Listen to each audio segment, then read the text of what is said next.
नहमदुहु व नुसल्ली अला रसूलिहिल करीम, अम्मा बाद, अऊज़ु बिल्लाहि मिनश शैतानिर रजीम, बिस्मिल्लाहिर रहमानिर रहीम। आज हमारी बात जो हमारा इस्लामिक मौजू है वो है 3 किस्म के लोगों की दुआ कभी कबूल नहीं होती। अल्लाह के नज़दीक 3 किस्म के लोग ऐसे हैं जिनकी दुआ कबूल नहीं होती। हज़रत अबू हुरैरा रज़ियल्लाहु अन्हु फरमाते हैं कि नबी अकरम सल्लल्लाहु अलैहि वसल्लम ने फरमाया, पहला वो शख्स जिसकी औरत बद इखलाक हो और वो उसको तलाक ना दे, यानी कि उसकी औरत उसके साथ बदतमीज़ी करे, अच्छे अखलाक से पेश ना आए, बात ना माने, तंग करे, लेकिन वो आदमी फिर भी उसको ना छोड़े। दूसरे नंबर पे वो आदमी जो किसी से कर्ज़ लेता है लेकिन उस पर गवाह नहीं बनाता, लिखता नहीं है, किसी को साथ नहीं मिलाता, जैसा कि अल्लाह ताला ने सूरत बकरा की आखिरी आयत में फरमाया है कि जब तुम किसी से कर्ज़ लो तो उसको लिखो, उस पर गवाह मुकर्रर करो। ये एक इस्लामी तरीक़ा है, शरीयत के मुताबिक है और अच्छा है। और अगर तुम लिख नहीं सकते तो गवाह ऐसे बनाओ जिन पर तुम्हें खुद यकीन हो कि ये सच बोलेंगे, ये झूठ नहीं बोलेंगे, ये बात से नहीं फिरेंगे। अगर तुम इनमें से कोई भी काम नहीं करते तो अल्लाह के नज़दीक तुम्हारी दुआ कबूल नहीं है। नंबर 3 पे वो आदमी जो अपना माल किसी बेवकूफ़ को दे दे, किसी अनपढ़ जाहिल बंदे को दे दे। हालांकि अल्लाह ताला ने फरमाया भी है कि अपने मालों को बेवकूफ़ों के हवाले ना करो, यानी अपने माल को किसी ऐसे शख्स के सुपुर्द कर देना जो अनपढ़ हो, जाहिल हो, जिसे पता ही ना हो इस मामलात का कि इसको कैसे समेटा जाएगा, इसको कैसे रखा जाएगा। ये 3 किस्म के लोग वो हैं जिनकी अल्लाह ताला दुआ कबूल नहीं करते।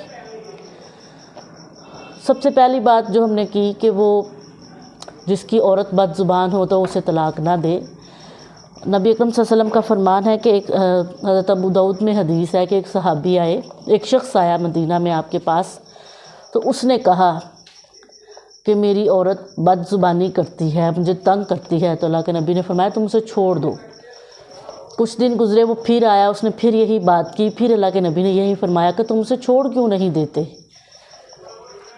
जब कुछ दिन गुज़रे, फिर वो तीसरे दिन फिर आया, फिर उसने यही बात की, अल्लाह के नबी ने उसको फिर यही जवाब दिया, लेकिन उसने इस पर कोई अमल ज़ाहिर ना किया।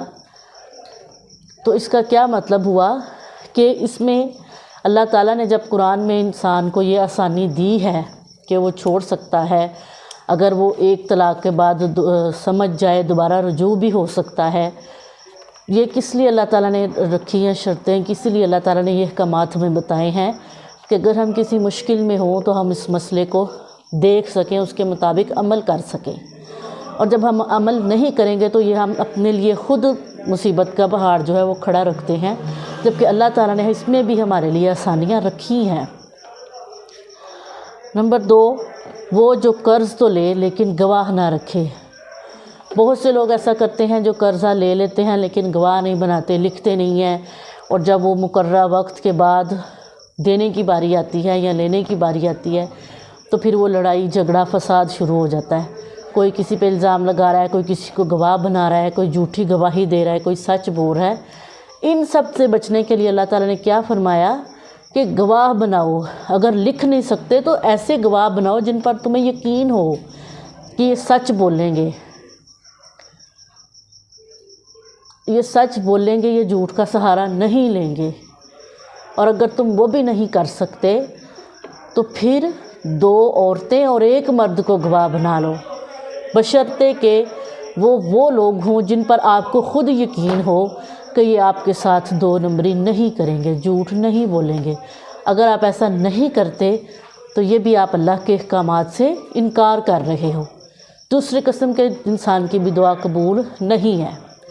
तीसरा नंबर, जो अपना माल किसी ऐसे को दे दे जो बेवकूफ़ हो, जिसको पता ही ना हो, जो कल को सब कुछ बिगाड़ दे, लड़ाई का बायस बने, फसाद करने वाला बने, तो क्या उसके लिए बेहतर नहीं कि जो अल्लाह ताला ने हमें कुरान में बताया है हम उसके मुताबिक अमल कर लें। قرآن پاک ایک واحد ایسی کتاب ہے جس میں اللہ تعالیٰ نے دنیا سے لے کے دین تک، قیامت تک کے دن کی ہر بات کو کلیئر بیان کیا ہے۔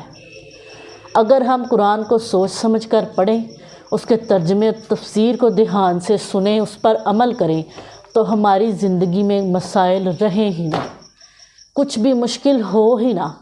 ہم نے اپنی زندگیوں کو خود مشکل بنایا ہے۔ کیسے بنایا ہے؟ دنیا داری کو آگے رکھ کے۔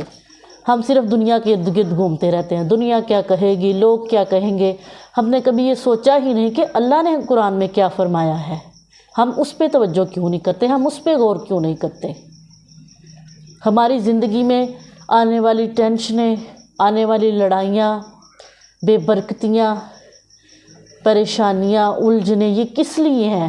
یہ صرف اور صرف قرآن پہ عمل نہ کرنا، قرآن سے دور رہنا، جو اللہ نے ہمیں طریقے بتائے ہیں ان پہ عمل نہ کرنے کی وجہ سے ہم لوگ کیا کرتے ہیں کہ اپنی دنیا تو دنیا ہے لیکن ہم اپنی آخرت بھی برباد کر جاتے ہیں۔ اللہ سے دعا یہ کرنی چاہیے اللہ تعالی ہمیں ان 3 قسم کے لوگوں میں کبھی بھی شامل نہ فرمائے۔ آمین۔ وما علینا الا البلاغ المبین۔